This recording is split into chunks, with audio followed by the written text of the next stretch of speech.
Maybe a little tougher than you want it to be, but you got this. No, we won. You won. I know you got to be happy because that's the longest losing streak you guys have endured since your first season here, which is a long time ago.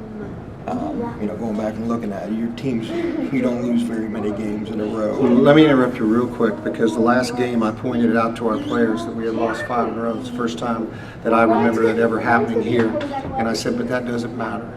This is not about Steve McDonald. This is about those kids and this season and how we finish. And so none of that even matters to me. Peyton Manning can worry about his legacy. My legacy are my children, Madison and Mason, not what I do as a basketball coach. But I do care deeply about these kids and how they feel about themselves. So I took it upon myself after the last game and just really wanted them to kind of free up their minds a little bit. West Virginia State in the last 2 weeks, they've beaten West Liberty by 9. I believe they beat Notre Dame in some stretch here. They have been playing very well.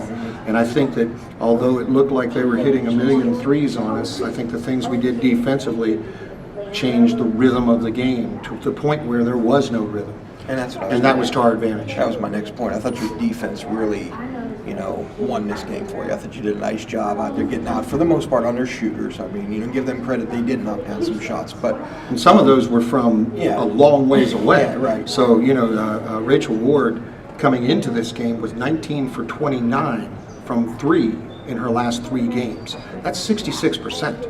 Well, we knew that. So it wasn't like we said, okay, let's let her shoot. But my point being is that she's on fire.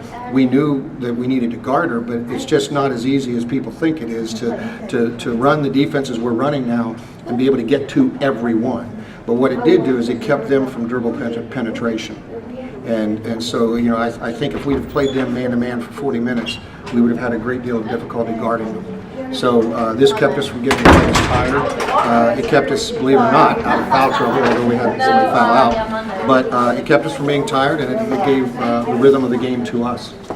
I really thought Deidre and MVP, when the game teetering back and forth and looking for somebody to step up and take control. Yeah, Deidre played unbelievably well. I thought she played great. Yeah, she played great, and I gave her a bit of encouragement on a timeout, and boy, she came out and the rest of the game just played great. And sometimes she just doesn't realize what she is capable of doing. And I kept telling her I thought she could take her man.